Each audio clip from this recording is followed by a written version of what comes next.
大家好，今日想同大家分享我返學會用嘅背囊 Moral Best 嘅 Novus Dryer。臨到社尾，幾乎日日都係留喺學校温書做 project，手提電腦、滑鼠、參考書、筆記呢啲樣樣都唔少得。而我呢，成日都見到啲人攬住部電腦，又攬住啲書，睇見都覺得辛苦啊！但只要有佢，就可以裝晒所有嘢啦。依家一齊嚟睇下佢嘅細節啦。呢部分係我用嚟裝中大型物件嘅地方，佢嘅空間好深好闊，拎嚟裝大件嘢都完全冇問題。不過呢個位對啲細件嘢就唔太友好啦，例如耳機，因為放咗入去就好難先攞得翻出嚟。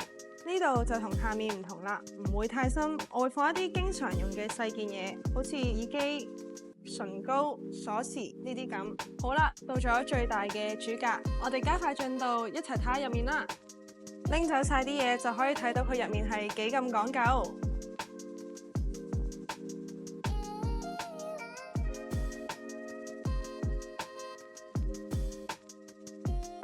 呢款背囊容量有22 lit， 對我嚟講係夠用有得㗎，而對大部分年輕人嚟講都係一個合理嘅容量。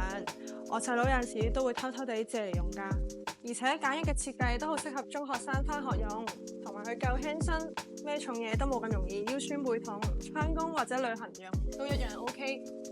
呢款背囊有成10種顏色，低調時尚嘅都有，而我就揀咗我最中意嘅紫色，唔會太 sharp， 返學望到都開心啲㗎。